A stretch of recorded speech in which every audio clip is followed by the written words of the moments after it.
आइए अब सुनते हैं कामिका एकादशी की व्रत कथा। पौराणिक कथा के अनुसार किसी गांव में एक पहलवान रहा करता था। वह पहलवान वैसे तो दिल का बहुत अच्छा था, लेकिन उसमें एक कमी थी कि उसे बहुत जल्दी जल्दी क्रोध आ जाता था। क्रोध के मारे वह अंधा हो जाया करता और किसी से भी झगड़ा कर लिया करता। एक दिन की बात है, पहलवान का झगड़ा गांव के ही एक ब्राह्मण से हो गया। झगड़ा इतना बढ़ गया कि क्रोध में अंधे हुए पहलवान से उस ब्राह्मण की हत्या हो गई, जिससे ब्राह्मण हत्या का बहुत भारी दोष उस पहलवान पर लग गया। जब पहलवान को अपने इस पाप का एहसास हुआ तो उसे बड़ा पश्चाताप हुआ और उसने ब्राह्मण की अंतिम क्रिया में सम्मिलित होना चाहा, लेकिन सभी ब्राह्मणों ने ब्राह्मण की अंतिम क्रिया में सम्मिलित होने से उसे मना कर दिया।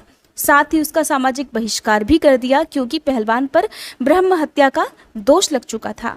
ब्रह्म हत्या का दोष जिसके ऊपर लग जाए उसका तो मानो संपूर्ण जीवन ही व्यर्थ हो जाता है, और इस पाप के लिए तो भगवान भी क्षमा नहीं करते हैं।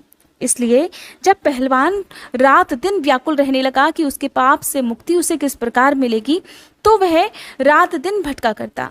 वह मंदिरों में पूजा पाठ करने लगा, दान देने लगा, लेकिन किसी प्रकार से उसके मन को शांति नहीं मिलती थी। फिर एक दिन की बात है, उस गांव में कहीं से एक पहुंचे हुए साधु महात्मा पहुंचे। साधु महात्मा को देखकर पहलवान उनके चरणों में गिर गया और कहने लगा, हे साधु महाराज, मुझ पर बहुत बड़ी ब्रह्महत्या का दोष लगा है। अनजाने में और क्रोध में मुझसे ब्राह्मण की हत्या हो गई है, जिससे मुझे एक क्षण को भी अब चैन नहीं आता। महाराज, मुझ पर कृपा कीजिए और इस पाप से मेरी मुक्ति किस प्रकार संभव है? अगर ऐसा कोई उपाय हो तो मुझे जरूर बताइए, मैं हर संभव उस उपाय को करूँगा। साधु महाराज ने पहलवान पर तरस खाकर उसे सावन मास के कृष्ण पक्ष की एकादशी का महात्म्य बताया कि इस एकादशी का व्रत रखने से भ्रूण हत्या या ब्रह्म हत्या जैसे दोषों से मुक्ति मिल जाती है। यदि मन में प्रायश्चित की भावना से, पश्चाताप की भावना से इस व्रत को रखा जाए तो भगवान श्री हरि अनजाने में किए गए पापों को क्षमा कर देते हैं। पहलवान ने उपाय जानकर साधु महाराज को प्रणाम किया और फिर सावन मास के कृष्ण पक्ष की कामिका एकादशी आने पर उसने विधि विधान से इस व्रत को पूर्ण किया। उसने निर्जल और निराहार रहकर इस व्रत को किया। रात में उसने जागरण किया, लेकिन रात के किसी पहर उसकी आंख लग गई। वह जमीन पर पड़ा हुआ श्रीहरि की मूर्ति के आगे गिड़गिड़ा रहा था। सपने में उसे श्रीहरि ने दर्शन दिए और कहा, मैं तुम्हारे किए गए व्रत से संतुष्ट हूँ। मैंने तुम्हें क्षमा कर दिया है और तुम्हें ब्रह्महत्या के दोष से मुक्ति भी मिल गई है।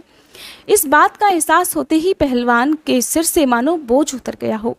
उसने भगवान श्री हरि को सपने में ही प्रणाम किया और इस प्रकार उसे अनजाने में किए गए इस पाप से मुक्ति मिल गई।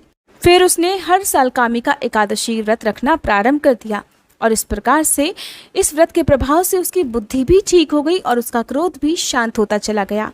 मान्यता है कि तभी से कामिका एकादशी व्रत रखने की परंपरा प्रारंभ हो गई। भगवान श्री हरि की पूजा इस दिन सच्चे मन से करके जो भी अपनी गलतियों के लिए उनसे क्षमा याचना करता है, भगवान उनकी सभी गलतियों को क्षमा जरूर कर देते हैं।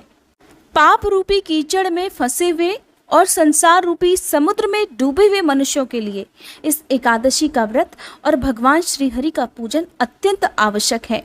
और घोर कलयुग में तो यह व्रत सभी पापों का नाश करने वाला है। इससे बढ़कर पापों के नाश का कोई उपाय है ही नहीं।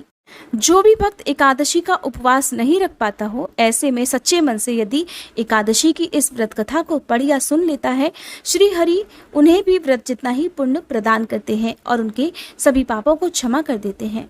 प्रेम से बोलिए विष्णु भगवान की जय।